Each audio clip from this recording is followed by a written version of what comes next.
There is one thing I like about it. I'll just tell you in 1 second, though. First of all, Tom and Quincy, you looking forward to the Red Sox in London? No, I'm aggravated to hell by the whole thing, to be honest with you. Because I remember when they released the schedule and that they were going over there, like, this is the stupidest thing ever, right?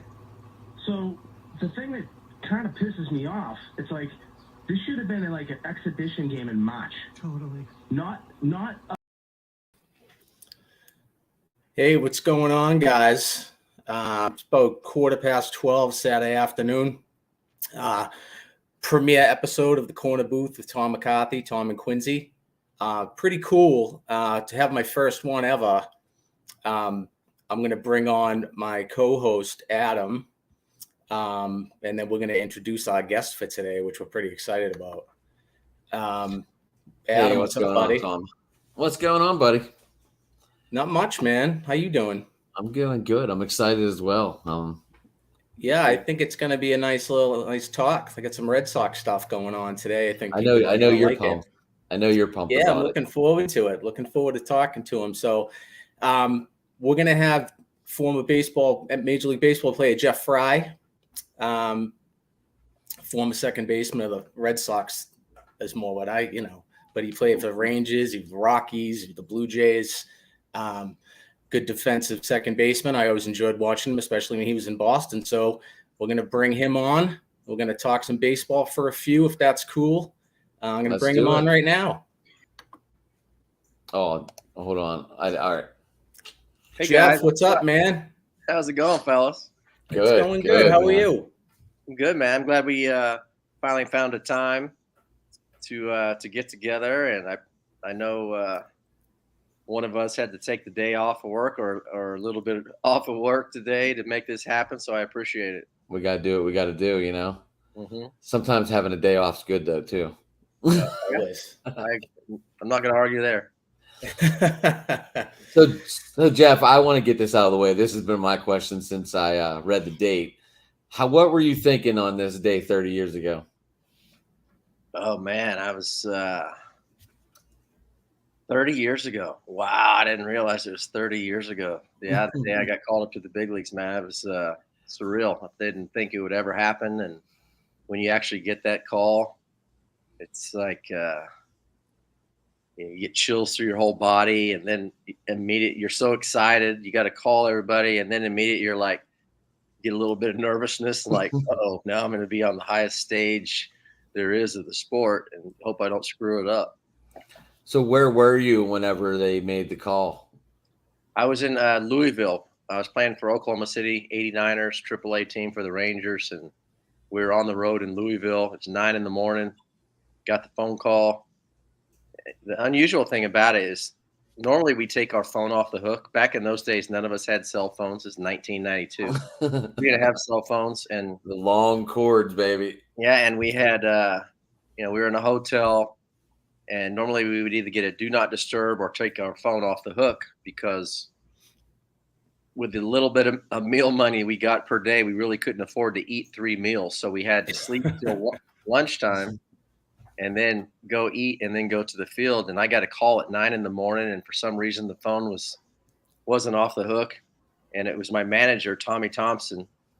When I picked up the phone, it was closest to my bed. I had a roommate, Bobby Brower. And, he says, "You're not going to the AAA All-Star game, big boy." Tommy was a character. And I said, "I'm not." He goes, "Nope, you're going to another level." He goes, "Come up to my room." And I just looked at my roommate and didn't say a word. And he goes, "You're going to the big leagues." He goes, "And you're not coming back either." And so that was pretty exciting, man. I get chills even now thinking about it because it was That's awesome. That's awesome, man. I couldn't imagine. You get that kind of news. It's like, how do you even how do you keep yourself composed? Yeah. And thankfully, I had a lot of stuff I had to do right away. I had to go to the field, and normally the ballpark doesn't open up probably till 1 or 2 o'clock. Right. And it's 9 a.m. and I got to go to the field. And another guy, Brian Bohannon, got called up the same day, so we both had to take a taxi over to the stadium. We had to call the clubhouse guy. Let us in, get our stuff, go right to the airport, fly to DFW, and at 5 o'clock, 7:05. It's the Yeah, if field. you're running into difficulty, bud. What's wrong? Is it slowed down on anyone else's screen? Yeah, he was a little bit, but he's fine now. A little hiccup. I'm back. I didn't see it. Yeah, so I get to the field at 5:30, and they say, "Hey, go check out the lineup." And I'll go over and look at the lineup and Indians. And look, I'm number 51, which is my number in spring training. I'm leading at second base. We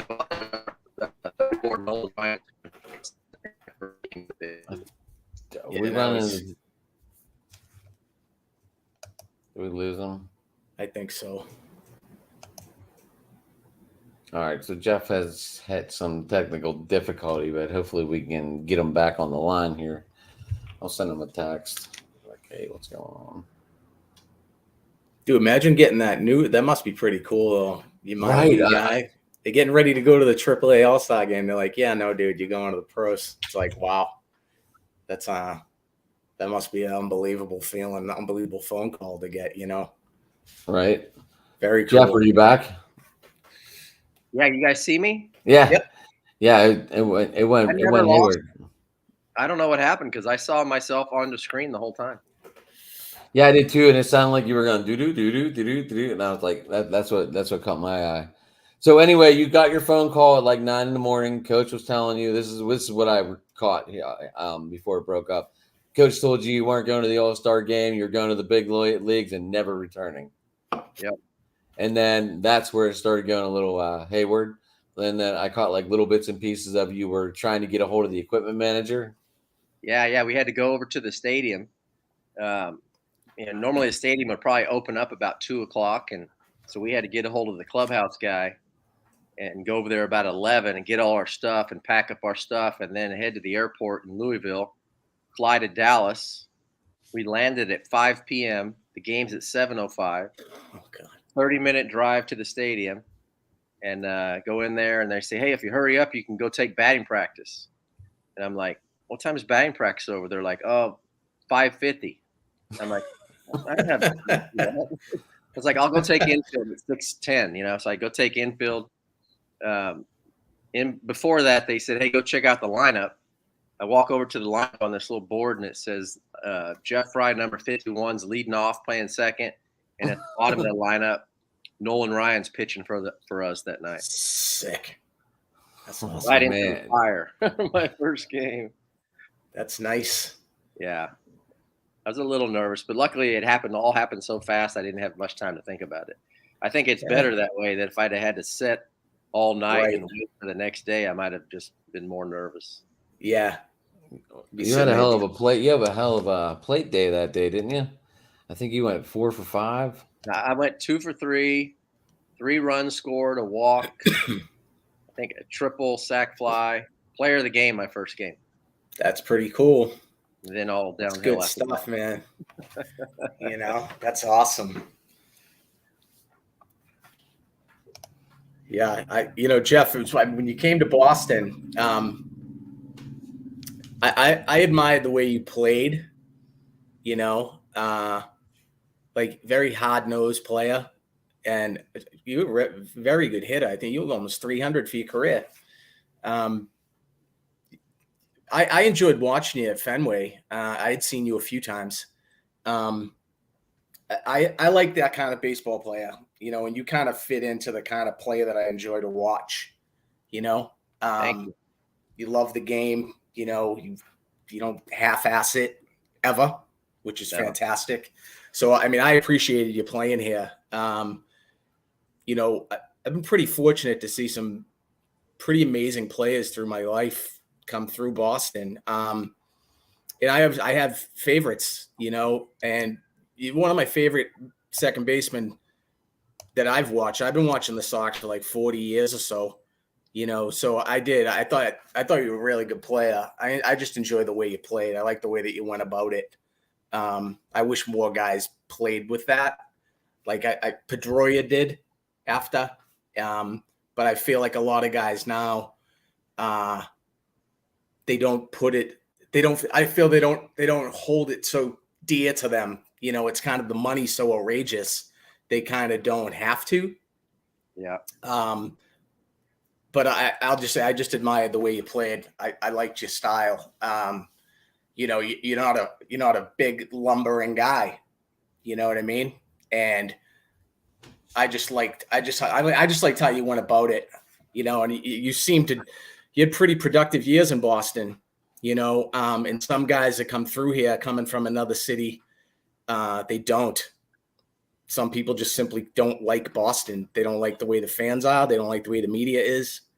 But you didn't seem to get hiccup by that at all. So guys like you gotta have thick skin, man. You gotta have thick skin. Yeah, no, and I think that players like you showed that, and you played well here, and the fans received it well, and that's all I wanted to say. I thought I enjoyed watching you. You were here for those few years. Thank you. I remember when I first came to Boston, one of the first games I ever played, Roger Clemens was pitching for us, and I made an error late in the game. That's a jersey I have on right now. I was walking off the field, and the fans were booing me and telling me go back to Texas. Oh yeah, oh man, I screwed up big time. And I wasn't one of them. I wasn't at that game. Yeah, it was rough. It was rough. I was like, I'm just trying to fit in, and now they're telling me to go back to Texas. And not too long after that, we're playing the Rangers, and I was 4 for 4. And my last at bat, I lined out to center, and they gave me a big ovation, like a standing ovation. I was like, all right, I'm back. Now they like me. Yeah, and that's how it dude, it turns on a dime here, man.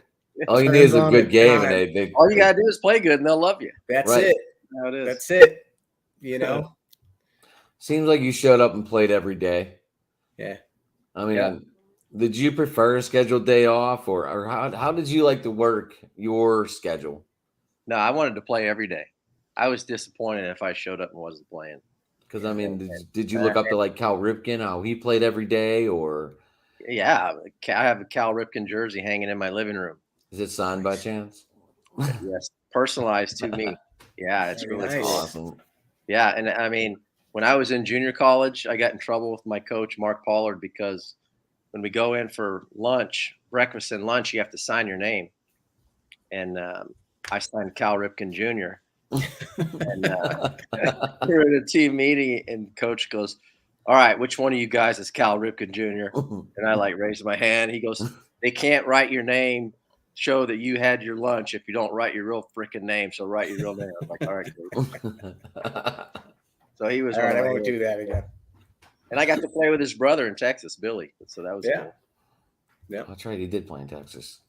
So what was it like playing with Nolan Ryan?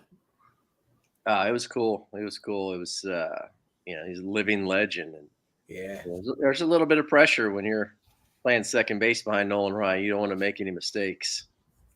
He seems he could be quite intimidating that way, right? Oh, he was. It was. Yeah. I mean, and he was like in his 26th or 7th year at that point. And were you there for the bloody no-hitter? I was there. No, not for the bloody no-hitter, but I was there for the Robin Ventura fight. Robin Ventura still thinks about that day. Yeah, I think he regrets that one. Oh, man. You could tell he regretted it halfway out to the mound. He's like, he's like, what am I doing? Take this pounding and get off the field. Two legends just ended up going at it. Yeah. That was.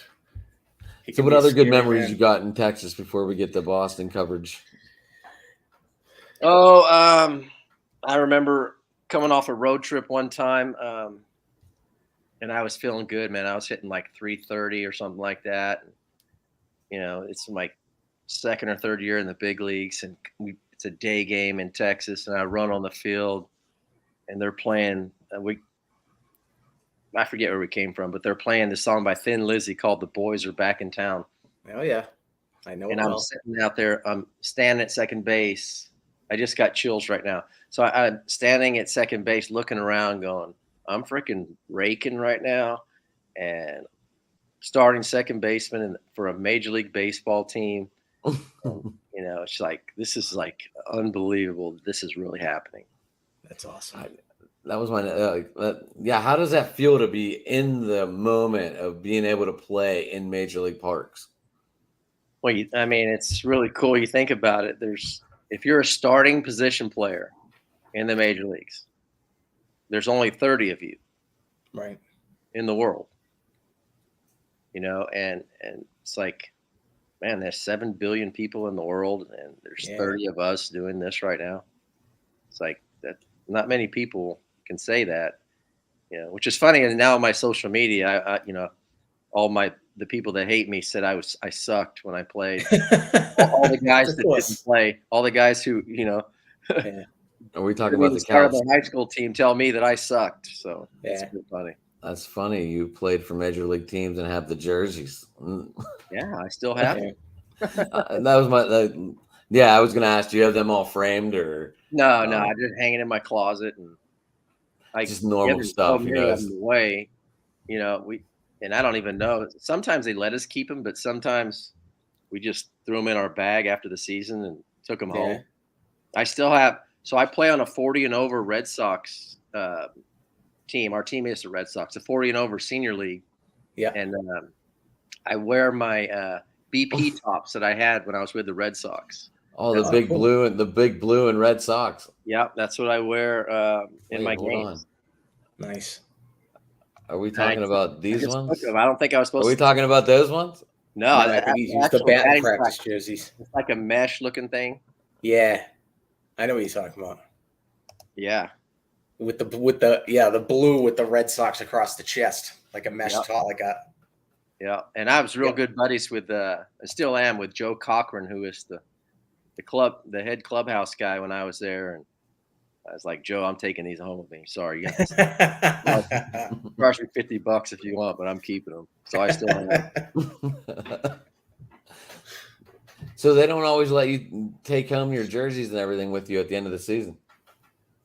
No, and I don't. Some guys did, some guys didn't. I just figured, what are they going to do with it? It's got my name on the back of it. I mean, they're probably not going to be able to sell it. You guys probably get new jerseys like every 3 weeks. Well, I mean, we probably had 4 jerseys. With two home, 2 away, and maybe 2 batting practice. It's not like today where they got 9 different uniforms and all the alternatives and those uniforms that the Padres wore yesterday. That's probably the worst looking uniform I've ever seen. Did they wear their what do they call them? The city ones. Yeah. The Connect jerseys, City Connect or whatever. City Connect. Yeah, it looks like a team from Mexico would wear.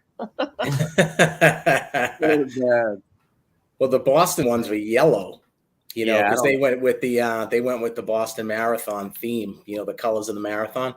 Right. They go yellow and green, I think, right? Yellow and blue, like baby blue almost. And a lot of people thought they were cool. I'm like, these things are atrocious. Horrible. I mean, it's just it's for a great cause, but they. I mean, and I get that part for sure. But the overall look of them, I'm like, I don't know, man. I'm more of a traditionalist that way. The Sox have like an iconic uniform, the Red Sox, not the yellow Sox. Yeah, and just like the blue hat, like the light blue and the gold and stuff. I'm like, kind of like a Milwaukee color. Yeah, it was like canary yellow and like baby blue, and it's just they look like the Indiana Pacers old uniforms. Almost, yeah, close. Closer than what the Sox usually wear. I know that. Or the Chargers. I remember when I was a kid, the Sox, their away unis were the gray with the black Boston on it. Mm-hmm. And I just thought those are kind of badass. They never had names on the back then or anything. And, that now like there's so many variations since then, the only ones I really like, the alternative is when they wear the St. Patrick's Day ones, because they just Irish everything up across Major League Baseball, which is cool. Right.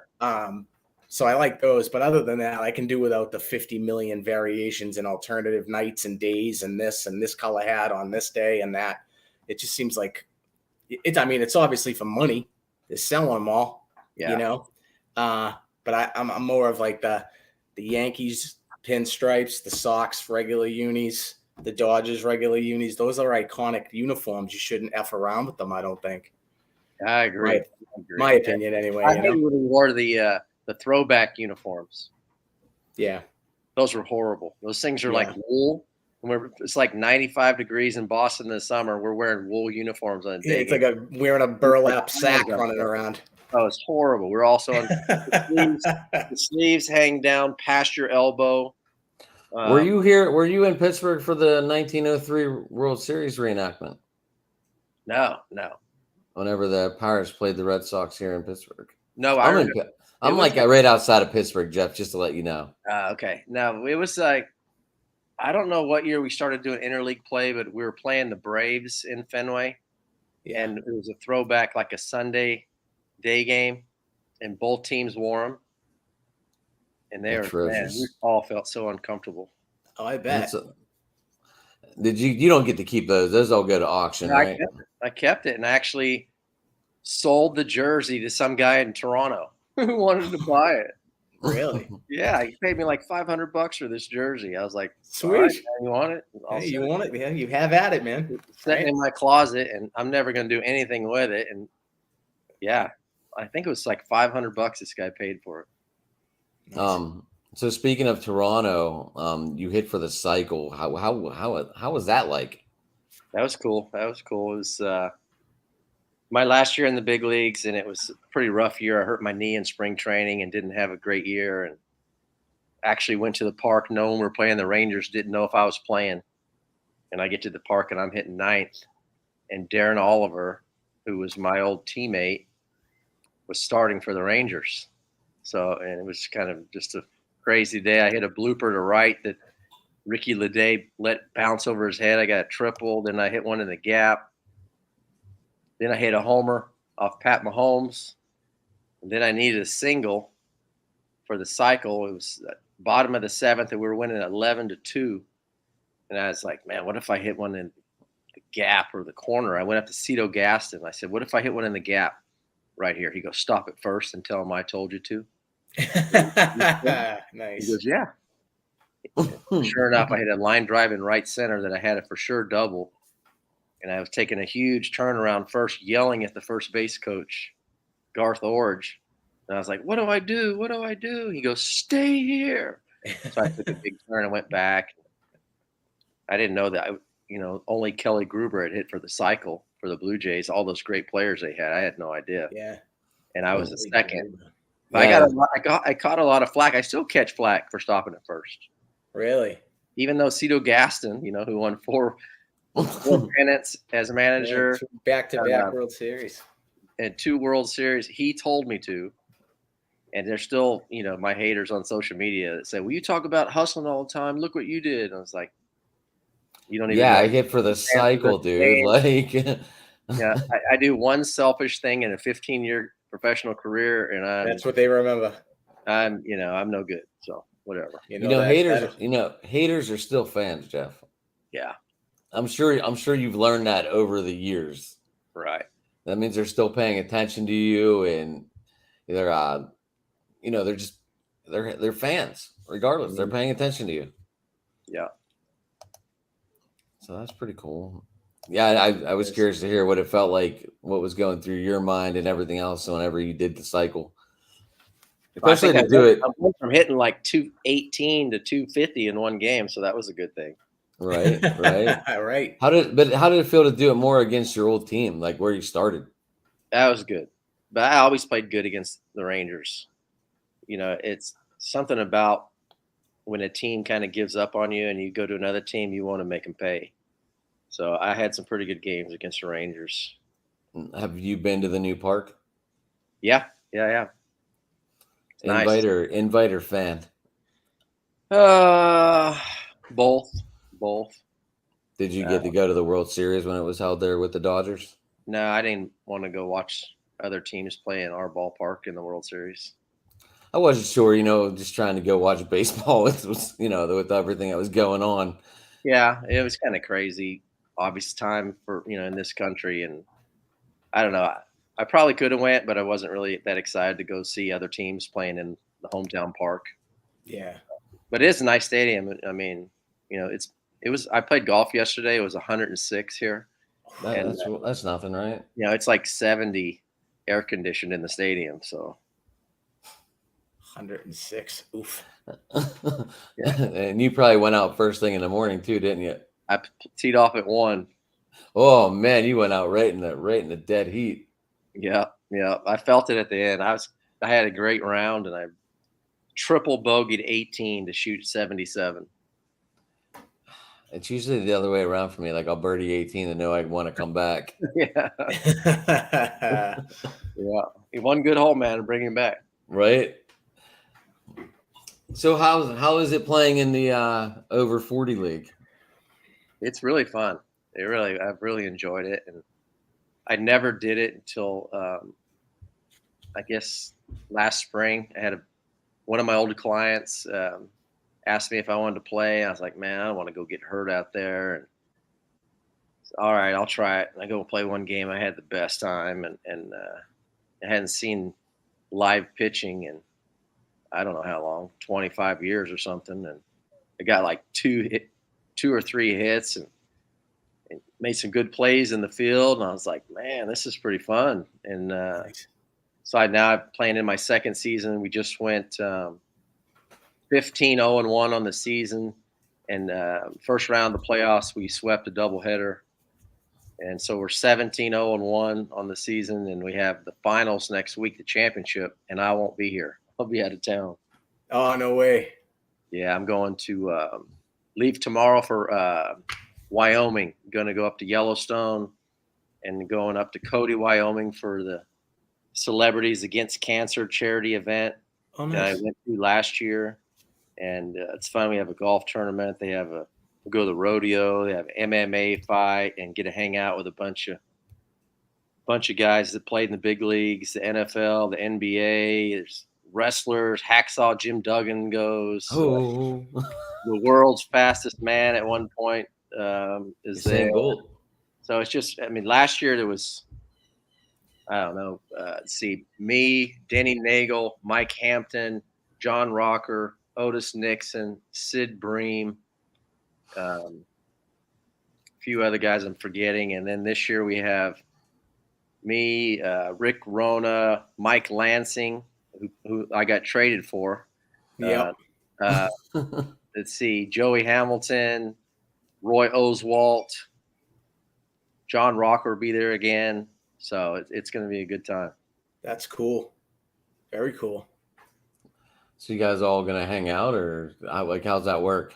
You guys all go to one big bar and rent it out, or? Yeah, we've got bars rented out. The first day is me, John Rocker, and Rick Rona will do a baseball camp, and then that night we have the rodeo, and we all go to the rodeo, hang out, and then the next day is the golf tournament, and then a banquet after. Next day we all go to some beer garden in the afternoon, and then they have MMA fight the following that night, and then we're out. But a lot of storytelling and hanging out with the boys at the hotel afterwards. So that's It fun. sounds like this should be like over a week, not 3 days. Jam it in. Well, I'm going 2 days early. My buddy hooked me and my girlfriend up with a cabin up toward Yellowstone in the middle of nowhere for 2 nights, and then come back into town and stay at the hotel with the rest of the guys. Nice. I mean, there's nothing like, for going from Texas to a fully wooded area, maybe even a little elevation. Oh yeah, and the high is 80 degrees and the lows in the 50s. Yeah, that's A little bit better. It was 95 last night at like 10 o'clock here. So That's brutal. Yeah, it is. I don't know how them airport workers do it, man. I don't know. Loading bags in that kind of heat. Degrees hotter out there too, where they're at. Oh, yeah. Right. It's just like being on a baseball field whenever, it's always, I don't know why that grass and dirt makes it just so much hotter down there. Especially when it's turf, Yeah. Right.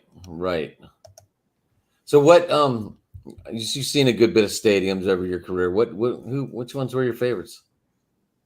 Well, obviously I love playing in Boston. It's fun to go as a visiting player to go out there and shag some balls, off the green monster and go check out inside the scoreboard and stuff. And that was always fun. And it was great also as a Red Sox player.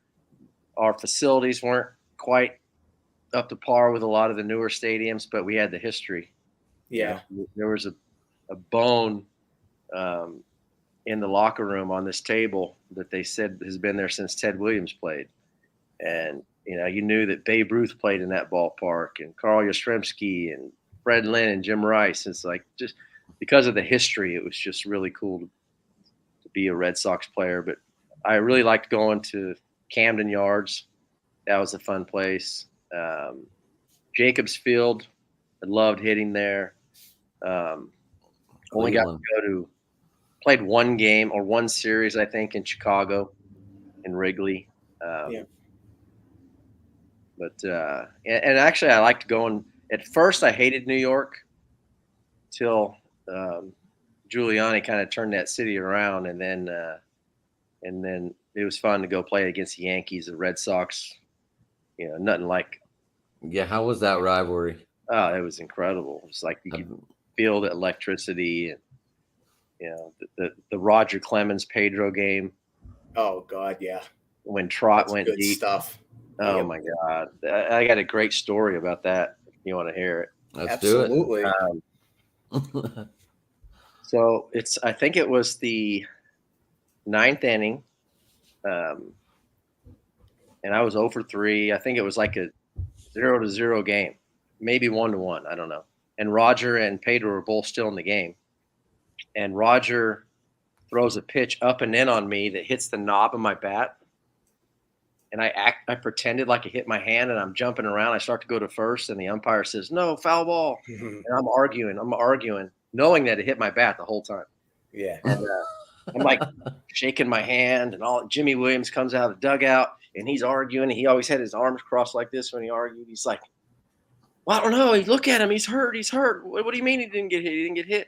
And then he's like, "Foul ball, foul ball." And I kind of walk over to Jimmy, and he goes, "Did he get you, Frito?" I was like, "No, Jimmy." He goes, "Well, good try." And then so I stepped back in there and hit. We know Roger wasn't that great of a fielder. He wasn't. And so I hit a one hopper, hit it pretty hard, but it hit off his glove and rolled away, and I got an infield single, and then Trot hits the homer. Well, then we go to the bottom of the 9th, 2 outs. I think the tying run was on third base or something. And Tino Martinez hits me a ground ball, 2 hopper. I catch right away. So the game's over. I get ready to throw the ball. My arm's here. And as I get ready to throw, I look at Mike Stanley, who was playing first, and he ran over to first, and his foot slipped on the base. And he was almost falling down. So I double clutched, pulled it back, and waited for him to gather himself and threw it. And he was out by like a step at first. Oof. And Pedro's like, "What are you doing?" And nobody saw Stano almost fall down. And even Joe Morgan, who was doing the game, was on the Sunday Night Baseball. Yep. Said, "I don't know what happened right there. I don't know if he didn't have a grip or whatever." And so I explained to him after the game what happened. And he goes, "Oh, well, that was a great play. Because if I'd have thrown the ball, he wouldn't have caught it. He wouldn't have caught it." And so a lot of people actually have remember that happening. So I remember when you double clutched that throw. I was like, "You don't know why I did that?" But it was pretty funny. But we end up winning the game, when we go into Yankee Stadium and Pedro beats Roger and the Yankees. So that was really cool. So that was one of your struck out 17, I think, that game. Yeah. Was that one of your better matchups to watch pitching wise live that you were there? Yeah, that was pretty amazing. But yeah, I don't know if that was the year. What was Pedro's best year? Was it 99? Yeah, he was like 23-4 or something like that. Yeah, some foolish thing. Like he was lights out every. That was a historic season for him. He was just untouchable. Like it was ridiculous. It was. I remember those games when he was pitching because I'd be playing second and Nomar's playing short. Yeah. And I'm like looking over at Nomar and he's yawning during the game. I was like, "Dude, what are you doing?" No one's hitting anything. All he did was like turn around and look at the outfield and look 12, 13, 14. We're like spectators out here just watching the game. That must have been something else. So you've played behind Nolan Ryan, Pedro, man. Clemens. Clemens. That's like, and Roy Halladay and Carpenter, yeah, Halliday. He was awesome too. Oh man, what a shame. Kevin Brown. Kevin Brown, another. He's a nut. Yeah, He's got all fired up out there. man, you should have seen him after if he didn't pitch good. It'd be I bet. you better watch out because something's getting broken. Oh yeah, I bet. I love guys that play with like that kind of intensity. I do. I enjoy that. Yeah, he was up there. Paul O'Neill. I used to love robbing Paul O'Neill the hit. I used to Tim Raines. I used to love when you did. Believe me. I tell Tim Raines before the game, we're running around, stretch him for the game and stuff. And I was like, "Hey, Rock," I said, "tell your boy O'Neill to hit one my way. I want to see him cry when he goes back to the dugout." And he probably did. He probably did. Yeah. Oh man. And how about when Knobloch had his throwing issues? Yeah, you get the yips. He did, and I remember I was in the on-deck circle in Fenway. It was a ground ball to second. He almost hit me with the ball. He threw it so bad to first. And it's so weird. I remember how it kind of just. It wasn't like he started to have issues. He just all of a sudden, like he could not do it anymore. I know. And it was odd because like John Lester had a similar problem throwing a first, and it would like we'd be watching the game and he'd be trying to just throw back to first, keep the guy close to the bat, and he'd be chucking them all over the place. It's like, don't throw to first because you're gonna chuck it in the dugout. The guy's gonna get second anyway, And it's just odd, and it's just one of those things. They get that like he couldn't do it, and Knobloch, for whatever reason, as good of a player as he was for a long time, he just simply couldn't do it anymore. And it's like a mental block or something. Yeah, strange. It was, and I remember. I mean, this is probably not very nice of me to do, but I used to go in Yankee Stadium and taking ground balls, during batting practice, and I would catch the ball. It's like, all right, who's this? And I'd catch it, and I start running the first. Who's that? I mean, we thought it was funny because he wasn't on our team. Absolutely. Yeah, absolutely. And he hit Keith Olbermann's mom in the head over the dugout with the ball. Oof. I'll be honest. I didn't mind watching him make those errors. No. I was enjoying it. So he was the enemy. Absolutely.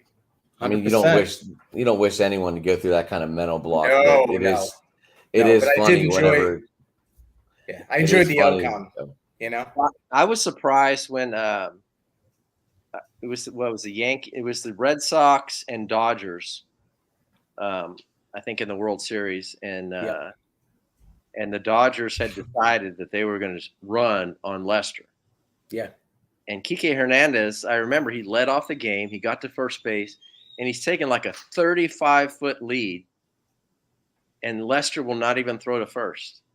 And they didn't even attempt to steal. I was like, are you not going to at least try to go? It's like when you have a lead that big, that's that uncomfortable, that your first move is back to first base as opposed to going towards second. All he had to do was take off, and the guy Lester couldn't throw over there, and they could have run wild, but they didn't even do it. I just thought it was stupid for them to. Was that Varitek then catching? Yeah, but I mean, the dude's a third of the way through to second base before the pitcher even throws the ball. Tech wouldn't have had a chance. You figure that would be an easy pickoff. If he could throw to first, right? Lester, he was one of those guys that people around here were beside themselves when they ended up trading him. Like they lowballed that guy so bad, and fans, me being one of them, still haven't gotten past it because of the mistakes they've made since trying to make up for not keeping Lester here. Mm-hmm. And it's just this, it's like a snowball effect. You effed up that one so hard, and then they felt the need to make up for it, and that's when they threw David Price the $220 million and all that. And it was just this one thing after the other. And when they could have just went to Lester with a good offer, not a low ball insulting offer. I think it was 4 for $70 they offered him or something like that. Like, give me a break. And that seems like a good contract to me, but I'm broke. People were pissed. that's what they went to him with, but that's what they ended up doing with Mookie, and that's what they're going to do with Bogarts, and and it's just this thing, this perpetual thing now where all these guys that they draft and develop, they get to the point where, well, now we got enough out of them, we're going to let them go, or you trade them for a penny on the dollar like they did with Mookie. There should be no reason why the Red Sox can't pony up to keep a guy homegrown that's been in the system since he was 16 years old.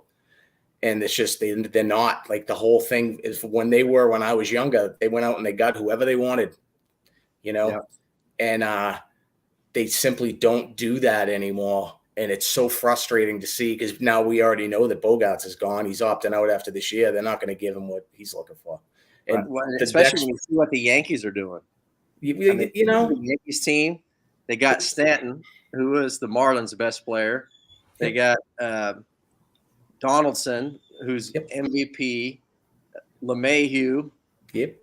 It's like you look at all these guys they've signed, and they have a few of their own homegrown guys like Judge and some other guys sprinkled in there. Yeah, Gleyber Torres. They have an all-star team.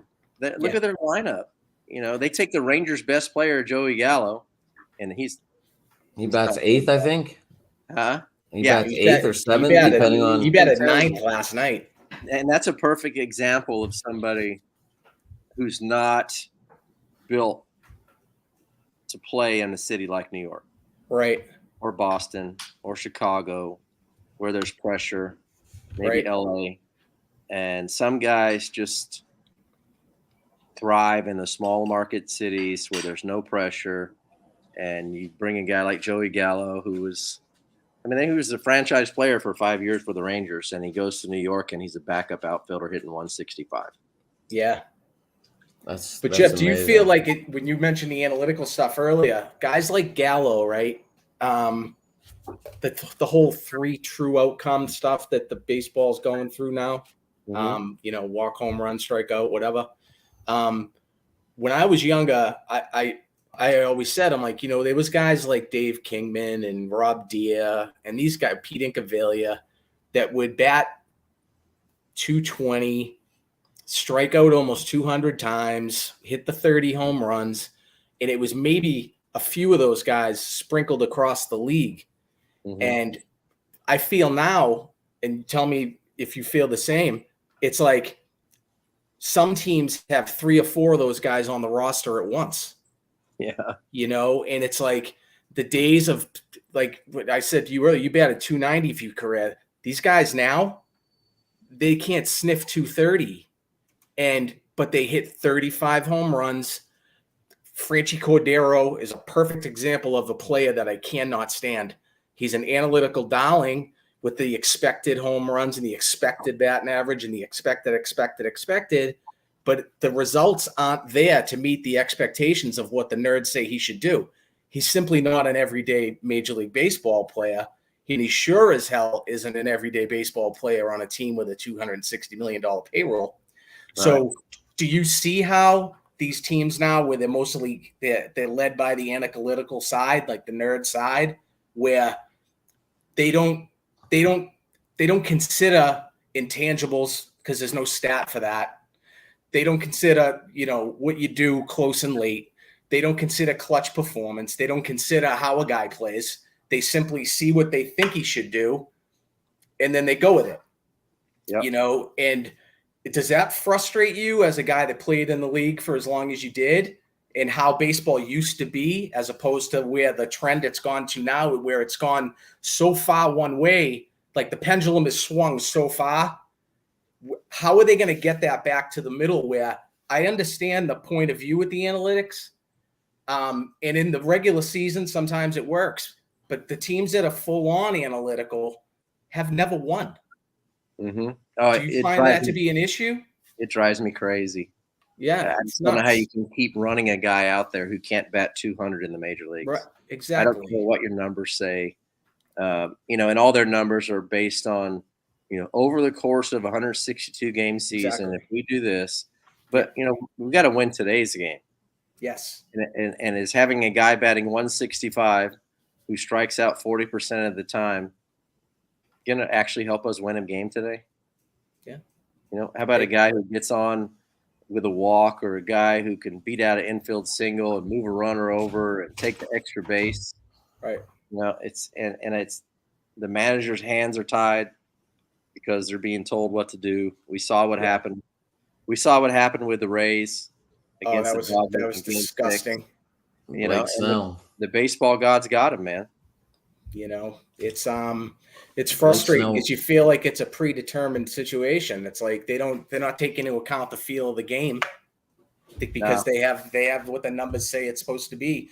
This guy's pitching this many, he's thrown this many pitches, he's not going third time through, regardless if he's thrown a no-hitter. Yeah. Yank him. Do you know what I'm saying? It's like it's almost beyond logic to me. No common sense. what I'm We're just saying? going to go by the numbers and It's just no feel. it's just a lot of. That's why the game's not as entertaining anymore. It's kind of boring to watch. And I did a podcast with a guy yesterday. Mac Engel writes for the Star Telegram, and I said, "Think about this, Mac." I said, "In the major leagues, in extra innings, we put an invisible man on second base. That's where our game is."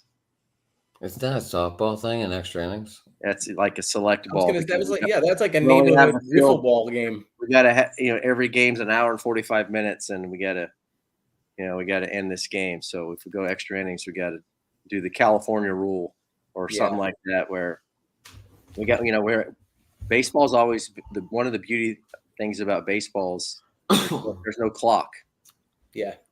And which surprised me that when they were negotiating the new CBA, that the players voted for the invisible man on second base. Yeah. I guarantee you when I was playing, we would have not voted for that. No way. Do you think that they had to pick, maybe in their mind, the lesser of two evils between the pitch clock and then the invisible man? Do you think that they felt that they had to vote one way on one of them, maybe, instead of panning all the options that were brought up? I don't know. It just seems like they don't really have the say that we used to have. Right. They seem to give in a lot easier. They've done the 3-batter minimum thing. Now we have bigger bases. You can't take guys out on double plays or at the plate. Yeah. Everything is geared toward speeding the game up. Right. And yet, we have every game, how much time is wasted reviewing if a guy came off the base at second on a steal attempt for a millisecond. I mean, is that why we have instant replay in the game for stuff like that? Yeah, you would like to think no. Wait till next year when they outlaw the shift. So Joey Gallo can hit 180. Yeah. Seriously. Think about it. You can't play where you think the guy's going to hit the ball. Yeah. Because we're going to change the rules. That might make the game longer again because the scores might rack up even more. Well, that's what they say. It's going to create more offense, so the games will be longer. But then, it's amazing that the Sox-Yankees games anyway, regular 9-inning game, are like 4.5 hours anyway. Yeah. And then you throw in all these new things where, even like checking the pitcher coming off the mound and all this stuff, and now they have the microphones and the pitch comm situations and all that. Then there's interference with the pitch comm, so they have to stop the game to find out, get the guy situated in his helmet, and all. It's kind of bullshit. Pardon my French, right? I want to go back to when it was just like pitchers got the ball, they threw the ball. Yeah, called the pitch. Catcher called the pitch. Worst case, you get in the call from the dugout. He relays it to the pitcher, and you go from there. Yeah. Now they got to get a wristband, and they got to cover up. Oh, there's like a fucking keyboard on his wrist, on his wristband and stuff, and it's like, my God. Why do we have to cover it up with our glove? Everybody's paranoid that somebody's stealing something. Yeah, right? It's unbelievable. I don't know, man. It's tough. It's frustrating. And next year we're gonna have, and then we got the robo umps coming. Yeah. And I've been against that since they first mentioned it, but I'm kind of leaning toward it because I'm so tired of seeing the one knee catching crap. Yeah. And pass ball after pass ball. It's never a pass ball. It's always a wild pitch now. Yep. And they're actually, if you guys have the MLB app, I'm sure you do, you can go on there on the fielding stats and there's actually a stat now. C underscore. It's WP underscore C or something like that. Wild pitches that are thrown while these guys are catching. Oh, really? And I don't know why that's an important stat, but you see these guys, runner on third base, 1 out, 2 strikes on the hitter, and the catcher's back there in this one knee stance where he has no mobility, and a guy bounces the curveball that the catcher actually called. So he should have some idea that he might bounce it, and he still can't block it. Run scores, and I'm curious to know what you guys thought of that double that the Yankees hit the other day to first base. That Frenchie Cordero misjudged by 10 feet and fell right by the mound, and they gave the guy a double. Tom made a phone call Tom made a phone call on that one. Yeah, I call Felger Maz up in Boston on the radio a few times a week. I've been calling him for years and years and years, right? Mm-hmm. And I've been calling about the Franchi Cordero situation since the trade for Benintendi and all that, because what a horrific return they got. And my point is that Franchi Cordero, a little league kid would have caught that ball. Mm-hmm. You know what I mean? Like, he wasn't even close to it. Like he didn't know. And he didn't know because he doesn't play first base. He doesn't really do anything. Mm-hmm. But you could have I called yesterday. I'm like, listen, the other night he dropped the ball to hit him right in the glove. I heard about that. So I called that day. And then just to outdo himself, he pulled that shit that he did the other night where he wasn't even close. And my point was, like, if you know that he can't hit, he can't field, and now that essentially lost the game because that was the one run that scored and that they lost by 1 because Devers, if Devers didn't play, they would have got shut out. Mm-hmm. So my point is, like, why can't you grab a kid from the minor league system that is a vacuum at first? Who cares if he hits or not? Because Franchi can't hit. Mm-hmm. But at least the guy can dig a ball out of the dirt. He can ground he can ground a ground ball, a field of ground ball. He can catch a fucking little league pop up and not get a double called on him, right? So, and they were like, everyone's like, the problem is the Red Sox shouldn't have a guy that can do just one or the other. They should be able to have a guy at first that can hit and field. I agree. Mm-hmm. I'll take someone that can do at least one of them right now, and right now they don't. So a pop-up that someone overplays like that and they give credit, the scorer, the official scorer calls it a double, blows my mind. Yeah. Cordero needs to own that, man. You need to hit him with the E. This is a major leagues. You're supposed to catch pop-ups in the infield, right? I mean, come on. I mean, at least make it close. Hit the glove, for Christ's sake, Like, he couldn't. No, you can't give him the guy a double. I mean, what about the pitcher? Pitcher gets a guy to pop up and he gets charged with the hit. RBI double. How's that for your ERA? Come time for arbitration. Well, I can't really say much because, my team took a ground ball from short and tried to throw the guy out at home when the play was at first. Javier Baez turned that into a triple. Is you a Tigers fan? No, last year whenever he played for the Cubs and they were playing the Pirates, and he tried getting that run down between first and home. Yeah, that was funny. Yeah, how do you do that? And then the following night, we talk about the bigger bags, and you hit a home run and you miss first base. There you go. The Pirates have some problems. Fundamentals, man. The fundamentals are not being stressed anymore. No, guys, not so much. A lot of them don't even know how to play baseball when they get called up to the big leagues. It's like they get to learn how to play baseball at the big leagues. Used to be you had to be ready. You weren't getting called up until you were ready to perform. You've already proven that you've succeeded at AAA and you're ready for the big leagues. And when you come up, you know how to play the game. You can catch a ball, pop up, you can catch a grounder, you can tag the bases like you're supposed to. And now it's like, who's teaching these guys how to play the game in the minor leagues. It's obviously not people who played it.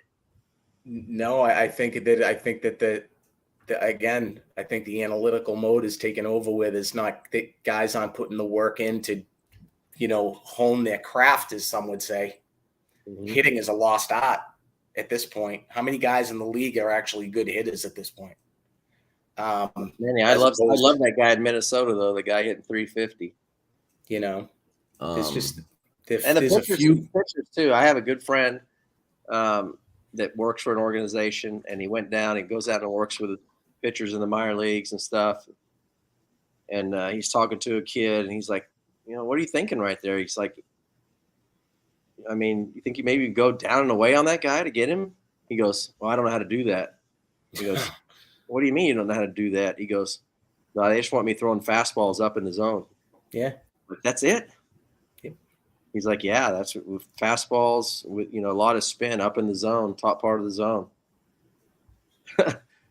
Spin rate and gas. That's all they're looking for. It. And then, go as long as you can, as hard as you can. Don't worry about it.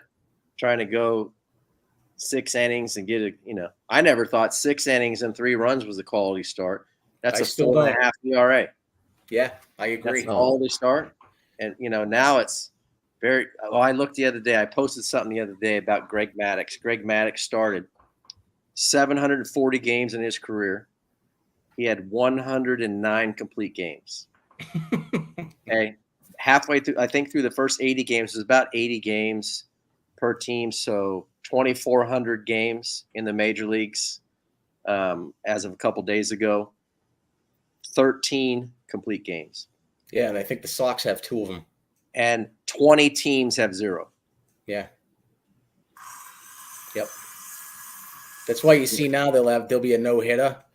Yeah. By 6 guys. Yeah, I know. It's like, Jesus. Well, we did see something the other day out of Houston, the immaculate inning done twice in one game. Against the Rangers. Against the same 3 hitters. The same 3 hitters. I was hoping one of you caught that.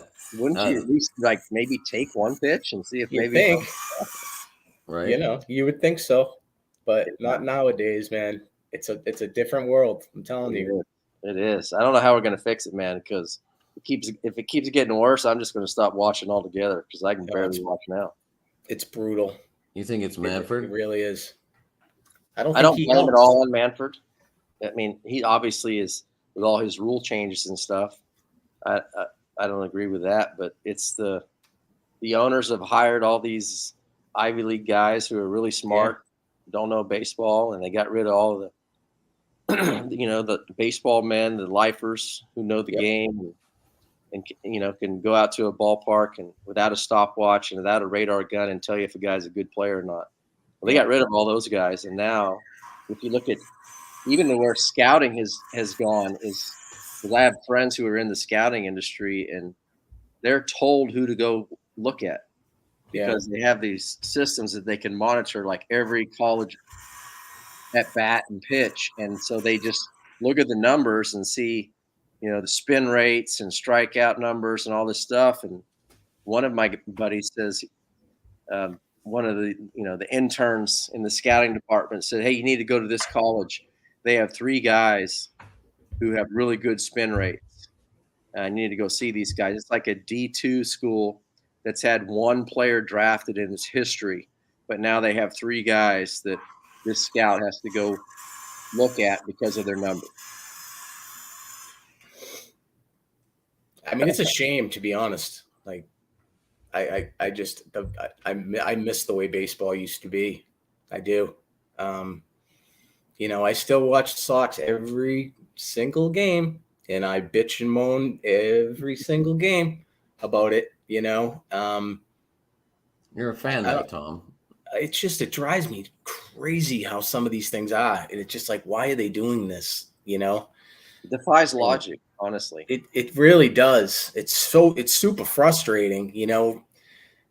I'm just not of that mindset at all in the analytical thing. And it's overwhelming with all these GMs of this. Uh-oh. You there, Jeff? I'm here. All right. So Tom, you yeah, there? it's- yeah, I'm You here. froze. You froze. Sorry, man. He's so mad he froze. Seriously. Jeff, I had a I'll quick. leave I had a quick question for you. Playing second, who was, because you still played in the league where you could get taken out? Who did you not want to see come barreling at you? Albert Bell. I knew you were going to say Albert Bell. I think that's everyone's reply. Yeah. Well, my first game in the big leagues, very first time I got on base, I walked the first time, and it was a double play ball hit, and I took out Carlos Baerga. I knocked him on the ground. Oops. First time I was on first base. Yeah. And so now I'm in the field, and there's a double play ball, and Mark Witten's at first, and I go to turn it, man, and he is already on me. And I like one hopped it to first and turned a double play. I was like, geez, I better be a little bit quicker, man. This dude is on me. And then boy too. a couple innings later, Albert Bell's at first. And it's another double play ball. And I catch it and I go to throw. And he is still standing, still running toward me, standing. And he runs directly through the base without sliding. And I have to adjust my throw to throw it over his head. Yeah. And it nicked off Palmero's glove, and I got a throwing error. Now I should have, later on in my career, I would have just aimed between his eyes and thrown it, or he'd have got down, or he got hit.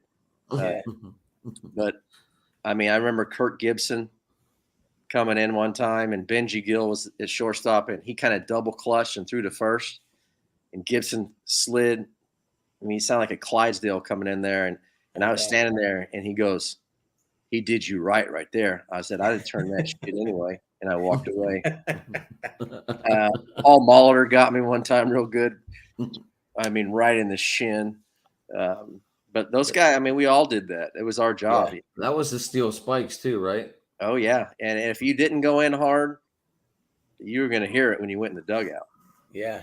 Well, we got we got the same high five for taking out a guy at second as we did for hitting a home run. Yeah. That's what we did. We, if I can disrupt this play and give us an extra out, who knows what could happen? And that's just the way we were taught to play. Bogarts took a cleat the other night. He took 7 stitches in his thigh. Really? Yeah. Guy came in and he was attempted steal. And he caught him right up above his knee. And he had to leave the game. That's what messed up Pedroia's career, right? Yeah, Manny Machado. That was on purpose. 100%. 100% on purpose.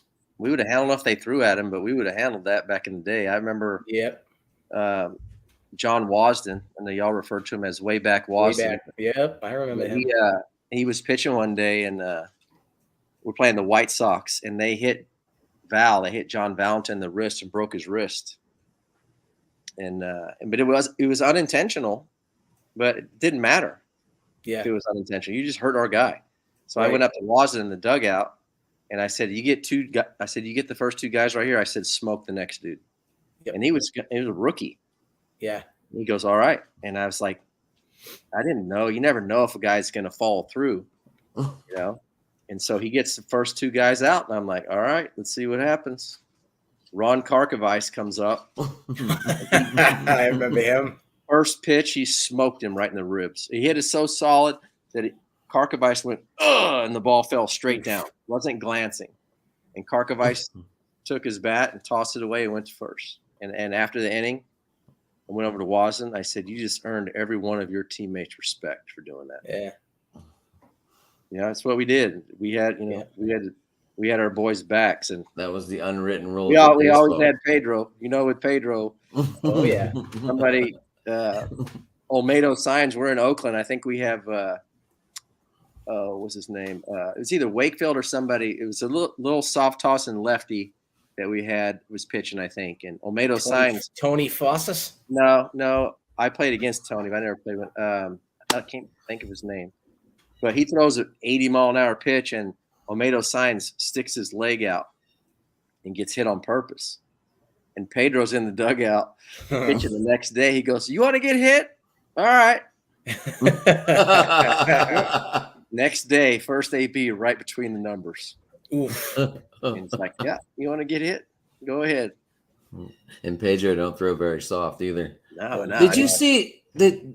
Another thing back, they changed the speed gun now to go, unlike reading it at the plate, they read it at the release. Yeah, it's out of. That's why everybody throws 100 now. It just makes. They said Nolan Ryan might have thrown 108, 109, 110. Yeah, I mean, why do we care how hard it is out of his hand? It should be when it's in the strike zone, right? Exactly. Because that's where it's That's getting why hit. everybody's saying, "Oh, everybody throws so much harder now than they used to." It's like That kid from Tennessee was throwing what, 106, 107, I think. Yeah, but Mark Wohlers threw 103 back then. And that was at the plate reads.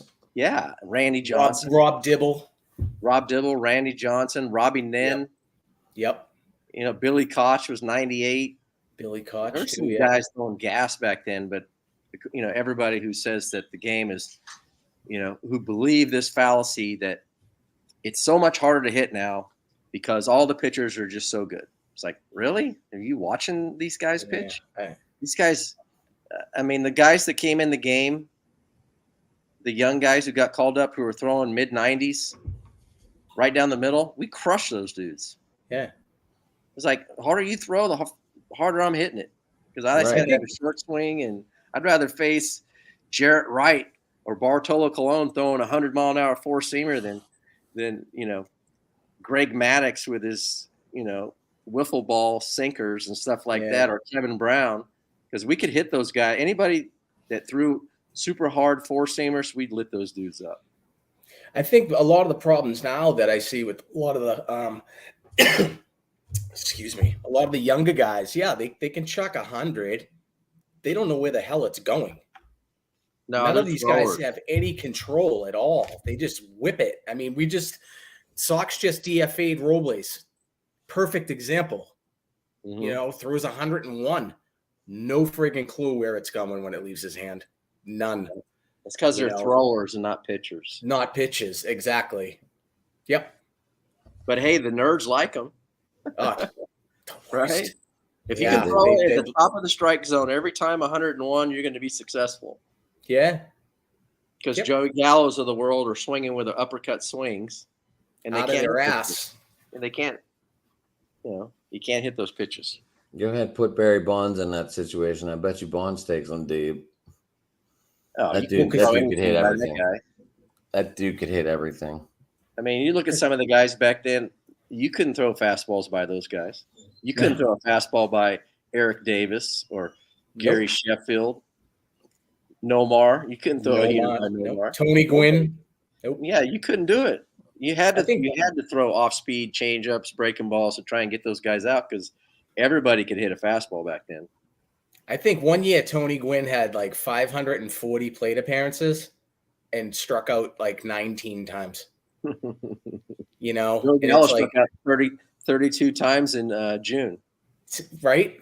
As a part-time player. And that's like, it's amazing. Like Wade Boggs never struck out a lot. I think he hit.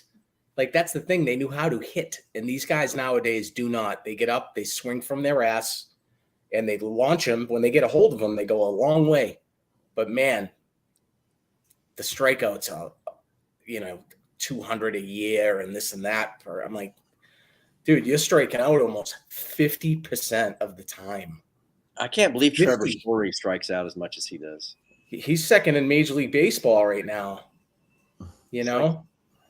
I just don't get it. I mean, but honest to God, they're being told to not change your swing with two strikes because why should you just try to change your swing and make contact when if you hit the ball on the ground, you're out anyway? Exactly. So why bother? So just try to keep with your A swing and try and drive the ball because we know extra base hits and homers is how we score runs. And that's just, if they had told us that, because I remember when Duquette was GM and I was there and we started having a few people coming through the clubhouse that we knew weren't baseball guys. They're the analytic guys or Duquette's guys. And we saw them coming in the locker room. If they would have come up to us and said, "Hey, I want to talk to you about something. I want you I really think you need to do this with your swing, or we just said, man, get out of here. Yeah. And because they walked through there with their heads down because they knew that we would have roasted them and said, I've been playing baseball for my entire life, and you're a 21-year-old intern going to tell me that. But now these guys go in there and these guys listen to them. I think the only one that got major help was Jose Batista. Dropping that elbow, 2 inches, and he was able to hit 51 bombs. Yeah, that's what it is. It's all That was short-lived, though, with him. Well, leaving the Pirates organization, he was a good third baseman for us, and then watching him go to Toronto and hit all those bombs, just frustrating. That's something about going to Toronto and home runs. I mean, Marcus Semien hit 45 home runs last year for Toronto. He's got like 9 this year for the Rangers. So next year. I know when I played for the Blue Jays, the players were incredible about picking up pitches from the pitcher before he threw them. How he held his glove, if it was here or like this. Because I remember Carlos Delgado facing Rod Beck, shooter, R.I.P. Rod Beck. But and shooter, he didn't throw real hard, but he had a pretty good forkball, and there was such a difference in the speeds that it's kind of hard to hit one when you're looking for the other one. So, but Delgado had him. He held his glove like this way for a fastball and like twisted it a little bit for a forkball, and he had him, and he set on his forkball and he hit about 450. And we would kill guys because he would tell everybody on the team about it. And I didn't like to know that stuff. I just looked fastball anyway. So I didn't want to be thinking. I know if I'd have been looking for a forkball and he threw me a fastball right down the middle, I would have been pissed off. So I didn't want to know. But a lot of the other guys on the team wanted to know, and they would just crush a guy when we had him.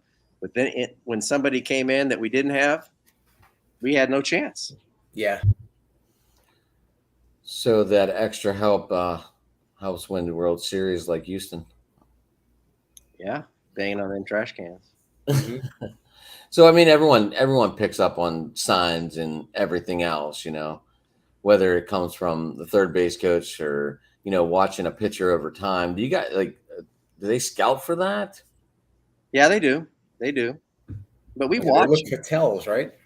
We watch the game, and we didn't go look at an iPad in between innings in the dugout. I watched the pitcher, and I watched how he pitched Nomar, and how he pitched Mo Vaughn, and how he pitched Tim Naring. I remember the last time I faced him. Okay, I might have faced him 20 times. I don't need to look at, videos of him to know. I remember. And, I was actually watching the Rangers game last night, having a beer, and the Twins brought in a relief pitcher. And he walks to the mound. He's already been in the bullpen preparing to come in the game. And he walks on the mound and he pulls out this piece of paper about this big out of his back pocket, or maybe it's an index card. And he puts it in his glove and he's studying this index card. All right. And then he comes in and he gives up a 3-run homer. And I'm like, do you not know who you're about to face when you're in the bullpen? Don't you generally know, hey, so-and-so's up and 2 hitters, get ready. You're going in. So you have all this time to prepare to get this guy out. Tony Fossis knew he was coming in to get out Rafael Palmeiro. Okay? Right. He didn't need to look at this piece of paper to tell him how to get this guy out. He should already know, right? And that's one of the things that really, in my mind, it really bothers me to see professional athletes pulling out an index card out of their pocket every time a new batter comes up to the plate. Yeah, with crib notes.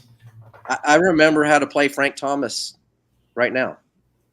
I remember how to play Harold Baines. I remember, 1 step to pull, 2 strikes straight up. I remember that stuff because we would go over it in our, scouting report meetings or whatever. Yeah. Hitters meetings or, position player meetings before a series. 20 minutes, we'd sit in there and we talk about, we're going to play this guy this way. We're going to pitch him. Fine. I remember. 3 games later, I still remember how to play him. Yeah. But now the players are being told what to do every time. So if Mookie Betts is coming up for the 4th time in a game, do you really need to pull out your index card and look at it and know where to play him? You wouldn't think Don't so. you remember that? Are we not requiring these guys to use their brains? Yeah. And remember how to play a guy? I don't know. There's a lot of stuff wrong with the game, man. It's been tough to watch. In my mind, it's just going down. Yeah, no, I agree. I could talk about the hate of analytics for hours on end if I could. It's just frustrating as a baseball fan first. I've been one for a long time, and I just don't like the way it's going, and I don't like the way that the managers are kind of, hamstrung. I don't like the way that it's predetermined what they're going to do. I just don't like it. It takes away from the love of why you want to watch baseball is the in-game adjustments, what this guy can do in big moments, that type of stuff. And those numbers don't take any of that into account. And that's a frustrating thing for me. What's frustrating for me is because we're trying to grow the fan base, right? Supposedly. Right. And, it's being tailored to bring in the new fans, the young kids, and let's celebrate and let the guys have fun, and let's do bat flips, and let's do the sword thing, Trevor Bauer, and whatever, right? And what they're doing is they're ticking off all of us real baseball fans, all the baseball lifers that have been watching this game our whole lives. Yeah. Right. Not taking into consideration that we're getting close to where we're not going to watch it at all. And you're going to lose all of us, and you're going to have all these kids that you think are going to be your new fan base who aren't going to go to the ballparks. They're going to watch it on the streaming apps and things like that. They're not, you go to a baseball game and half the people are looking at their stupid cell phone. All game. Yeah, but I would just sit there, and when I was a kid, I would sit there with my grandmother and eat an entire bag of sunflower seeds and have about 6 Pepsis watching the Giants against the Dodgers and not miss a pitch. Yep. Or maybe even keep book. Yeah, kids aren't doing that today. No. They're watching highlights on social media. TikTok. Yeah. Hey, I'm at the game. Yeah, look at me. Oh, yeah, Red Sox game. Who won? I don't know. Hey, I got 30,000 views. Yeah, that's it. That's the result they want. They don't really. It's just a different world than now. That was going back to what I was saying earlier. That these players, they're getting paid, so they're getting what they want, and they don't even really have to win because they know they can go to the next team and someone's going to pay them. And that's all over sports too. That's it's not just baseball, correct? No, look at I saw the other day where Zion Williams signed a 5-year, $234 million contract. He hasn't played at all. He didn't play last year. Yeah, I don't think he played the year before either. He's getting paid for his potential. Mm-hmm. Bradley Beal got 5 years, $250 million. Most people probably don't know who Bradley Beal is. I know he plays for the Wizards. Yeah, I know he can shoot some The threes, Wizards are but paying but the key is if you know who they are if you pay attention. Yeah, but the average Joe probably goes who. Yeah, and that's all over sports. It's just all about the money, and you see the owners they don't love baseball. And then you see all the advertising and the DraftKings and the in-game betting and the erectile dysfunction advertisements on the pitching mound, and yet we have players have deals with gambling houses, and the all-time hit king is not in the Hall of Fame. Yeah, I don't understand that at all either. I mean, granted he should be in for a player, but maybe not as a coach. Well, there's guys in the Hall of Fame who did steroids. But that was like the era, though. It doesn't matter. I didn't use them, and I had to play against those guys. Right. I'm 5'9", 165, playing against guys juiced out of their mind. That's not a Albert Bell. It's not a level playing field, and I think it's hypocritical that we have guys who are not being allowed in the Hall of Fame because we know they did steroids, and yet there are guys who've been getting in the Hall of Fame recently who we all know as players did steroids. Right. So I mean, let them all in. You know, make a separate wing, asterisk, whatever. But you know, Pete Rose should be in the freaking Hall of Fame, right? I did an event last weekend with Roger Clemens. It was great. We did a home run derby, and my team beat his team. And, you know, I'm sitting there going, this guy won 7 Cy Young awards, and he's not in the Hall of Fame. Barry Bonds hit 760 or 803 homers. He's not in the Hall of Fame. But all his memorabilia is. Yeah, if I'm him, I'm saying take it out of there. Right. Because all the finger waving nanas they decide who goes, right? That's right. That's right. So, I mean, come on. I mean, no offense to Craig Biggio, probably a great guy. My opinion, he's in before Barry Bonds or Clemens or Manny Ramirez or any of these guys. Harold Baines too. Harold Baines is in there. I mean, Harold Baines is in, but Dwight Evans isn't. You know, so it's like you start doing that where before it should be the best of the time when they were in the league. This is what they did. Barry Bonds has like 5 MVPs or something too, you know, or 7 MVPs or something stupid. You know, Manny Ramirez is probably the best right-handed hitter in, I don't know, 60 years probably, and he's not in. And it's just like because all the old school baseball writers, they say BBWWA, nope, they're not in. But this guy can be because he didn't do anything, you know. Which I kind of find it hard to believe that the guys that looked the way they looked and put up the numbers that they did at the same time as Canseco and all these other dudes were all clean, and that the guys that you've decided who might have done it, they're not getting in when they were the best talent on the field and in the history of the sport. You know, Roger Clemens is arguably the best pitcher in the history of baseball. Barry Bonds is arguably the most menacing power hitter in the history of baseball, and they're not in there, and that's a shame. That really is. So guys, real quick, Chris, he covered my Angels for me. He put this up real quick. He says their Angels are going to get hot in the second half and make a run. What do you guys have to tell him? I don't know how they're not a better team. Yeah. I just don't. I don't get it. Every year I'm like, and they just hired a bunch of new coaches this year. A bunch of my buddies. They have a great coaching staff, and I think they're too analytical of a team. They have arguably the 2 best players in baseball on their team. Mm-hmm. And they're under 500. You know, they started out hot. Players too. I don't know what happened to Rendon when he went there, but he just stopped playing. Rendon's hurt right now. Yeah, but he was hitting 220 before he got hurt. Right, he's not the same player he was in Washington. $200 million. They signed the worst. They've signed the worst long-term contracts, I think. Oh, that Sega one. What was that? $315 million. Yeah, but the Angels, the Albert Pujols deal. Pujols, Josh Hamilton. I forgot about him. Now Rendon. Yeah. I mean, it's like every big deal they sign, the guy just stops playing. Pans out. He doesn't pan out. You know, like these contracts are.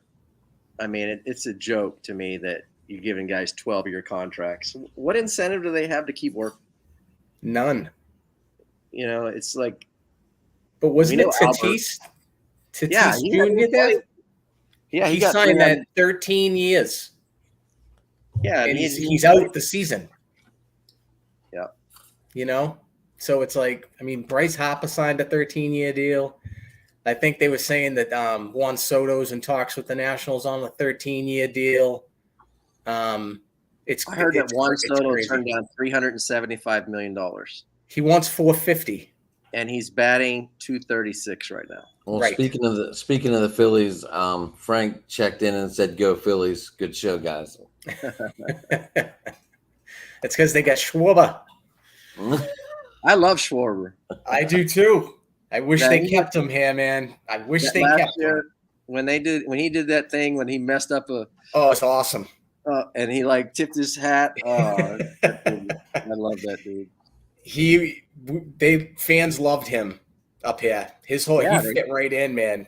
That's just not having a feel as a front office. Because guys like that bring your team together.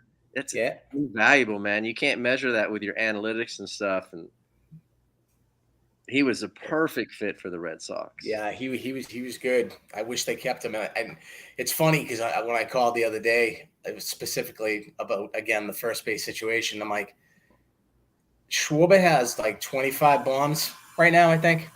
Leads in more than that now. Leads the National League in home runs. He has more home runs than the entire Sox outfield and first base.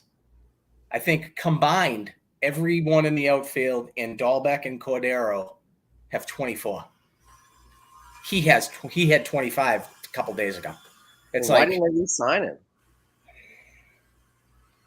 Defensive liability is what they were talking about then, and now they have Franchi.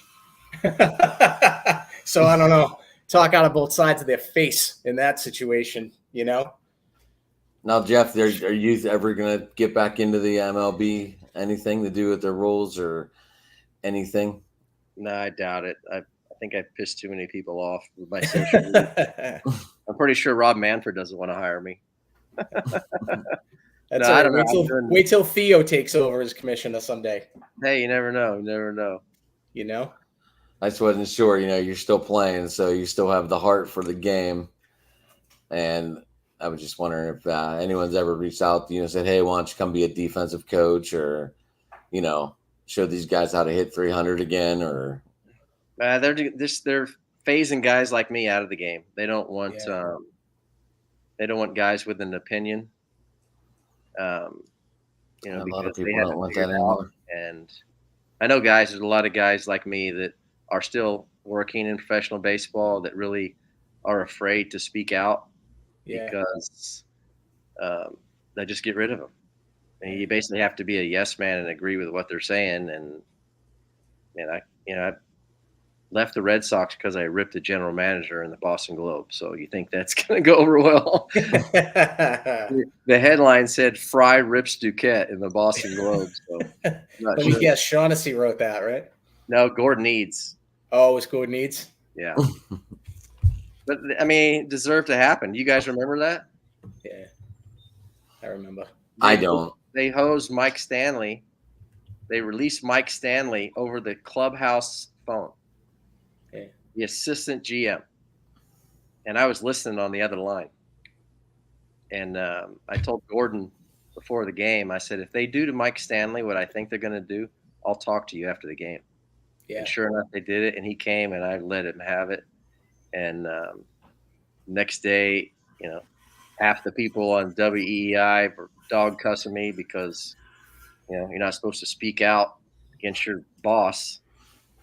But, I'm sitting there playing for a storied franchise and remember Roger Clemens and Mike Greenwell not knowing after the season if they should pack up their lockers or not, if they were going to be back. And just so many things that I saw go on that I was like, what is happening here? Who's making these decisions? And I felt like I had to stick up for my teammate, and I did it. Cool. Well, we can do this again another day if we want to. We can talk baseball all day. I have a feeling us three.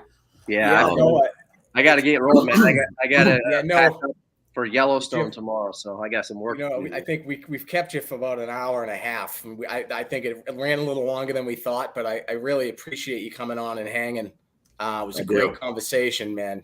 Very cool to talk to you about baseball. Yeah, I appreciate it. And you guys, I'll do it again. Let me get awesome. I want to hear about some of these stories coming back from Yellowstone. Yeah. I'll let you know. John Rocker's an interesting guy. So every time I see Sid Bream, I joke with him. I always go, "You were stealing, right?" Because Bonds couldn't throw you out. Yeah. Like if you bring it up, you might even remember me. Who knows? But it's been a while since I said it to him. But I did say it to him. We laughed and we took a selfie. And he goes, "No, I wasn't stealing." And I just find it hard to believe that Bonds couldn't throw him out. Yeah, he wasn't blessed with wheels, you know. Yeah, he had a knee brace on too, and he still freaking made it. And he still made it. Yeah. The gamer, you know. Absolutely. That was like the defining moment to say Pittsburgh's never gonna probably be back to this moment again. And we haven't, unfortunately. But you know, as a fan, you feel that. You feel that last out, and you're like, we're never gonna be here again. The Rangers said we're 1 out away from winning the World Series a couple times. So were the Indians 16 outs away from winning the World Series too against the Cubs, and they couldn't do it. But Jeff, thank you. Like I said, if you want to come back on, you know how to get a hold of us. And I'll reach out to you too, see if we can set something up again. Okay. But definitely have a good weekend. Have fun. I'm glad you got to come on the corner booth with us today and share some thoughts and some stories. And yeah, it was fun hearing about your 30th year anniversary of your Major League debut as well. Yeah, I appreciate it. It's nice to meet both you guys, and hopefully the Red Sox can turn it around and make a run in the playoffs. I'm hoping. Hope, man. Hope. Well, hey, thank you for coming on, Jeff. Like I said, anything you want to say, any way that our fans can reach you, or any quick takes? Well, they can find me on Twitter at O3, capital O3 J Fry. They can find me on Instagram, Certified Hitting Guru. We didn't even talk about She Gone. No, we did not. LinkedIn, I don't know, a few at Facebook, but check out hashtag She Gone on your Google search, and you can see what I'm doing, making videos and trying to bring attention to some of the teaching that's out there, hurting kids' development. And I appreciate you guys giving me the time today. You're welcome. I appreciate you coming on with us, man. Nice meeting you. Yeah, you guys too. Y'all have a good one. All right, Take guys. care. Okay.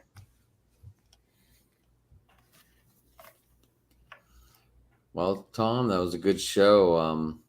Any closing moments you want to say? I'll leave the room I'll leave the room, and then whenever you're done, hit that little end broadcast button. All right, man. Well, Adam, I had a good time. It ran. I didn't realize we took an hour and a half. I'm like, holy shit! I didn't realize we went that long. But That's right. He wasn't pushing us. He wasn't pushing us at an hour, and I was just gonna let it keep going. You know, I mean, it was a great conversation. He's a pretty interesting dude. You know, I like to get the how ex-ball players actually feel about the state of the game. So it was pretty cool to talk to him about the analytical side. I feel he can go really off on it if he wanted to, which is great. Which he didn't. He didn't. He said some stuff, which was cool. I think we're of like mind when it comes to that, which is cool. So Right. I appreciate that he came on with us, and hopefully get to talk to him again down the road, Right. I'd like to hear about this Yellowstone weekend. Oh, definitely. A weekend with John Rocca. Oh, man. Sid Bream as well. Seriously. But yeah, no, I thought it was cool. It being the first one I've done. I think it went off pretty well. I left the comments off for a while, so I kind of feel bad for those guys, but I did bring them in. Okay, yeah, that's fine. But hey, I guess we're gonna wrap up and get off of here so we can get it going, because I do have to step out and I know you got to fly. So yeah, Adam, I appreciate the time. Again, we'll be in touch soon, and we'll get something else set up. And looking forward to do it again, man. Yeah, me too, buddy. Me too. Right. And remember to download it on your end so it's saved to your computer. Yep. So, but hey, this is me and Tom from Quincy. We're checking out from the corner booth. See you next time. Peace.